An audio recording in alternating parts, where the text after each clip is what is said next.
The tip-off about the job.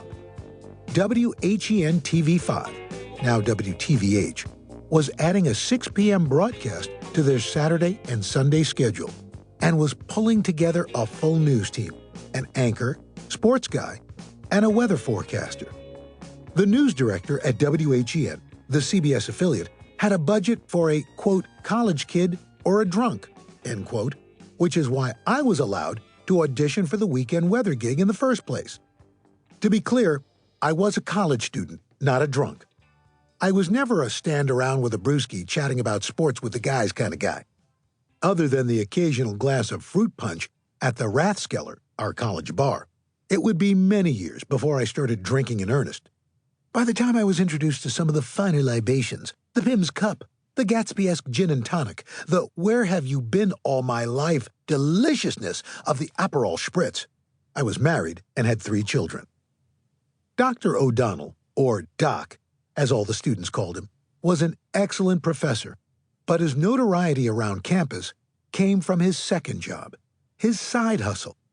Every afternoon, after wrapping up a day of teaching classes, grading papers, and holding office hours, he'd head to the WHEN studios, where he'd place a miniature trolley over his head.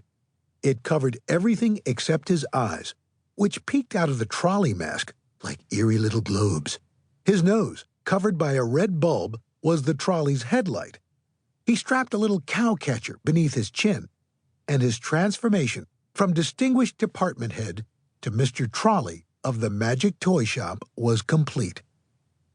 In case you aren't familiar, a cow catcher does not catch cows per se. A cow catcher is actually a metal frame attached to the front of a train to move aside cows or any other major obstacles that might be in the way. You imagine what that would look like for just a second. Mr. Trolley's voice had the timbre of Goofy with side notes of the lion from The Wizard of Oz. It was not at all how Dr. O'Donnell sounded in class when leading a discussion about communication theory. SUNY Oswego's graphic design teacher, Socrates Sampson, yes, that was his real name, played his jovial sidekick, Eddie Flumnum, and they were joined in song by Merrily and her magic music box, who was played by Marilyn Herr, the station's public affairs director. The trio became very popular, despite the fact they sang chipper songs that were actually cloaked in darkness. They sang about teddy bear picnics and how it's best to not go into the woods.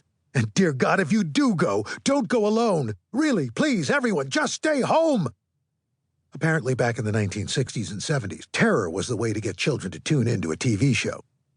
Doc had been doing this since 1955, and the Magic Toy Shop had become the most popular local children's television show in history.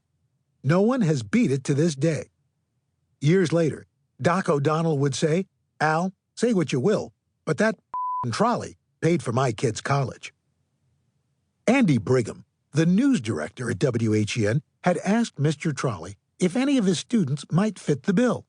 In other words, who could do a decent job of pointing at a weather map on local TV for $40 a weekend. O'Donnell tapped me and 3 lucky others. We were all earnest communications majors. None of us were the sorority girl-chasing, raging kegger jock types who would be too busy partying on weekends to show up for the weather forecast. You know, nerds. We were all a fairly safe bet.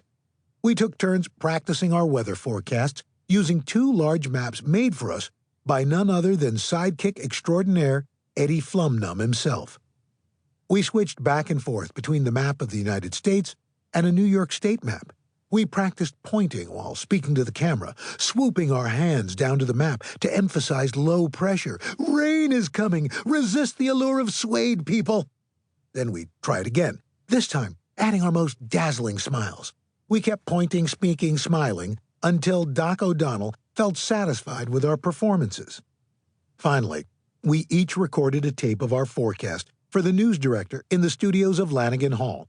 Lanigan Hall was a fairly new facility that housed the public radio station. It contained several studios outfitted with various hand-me-down equipment.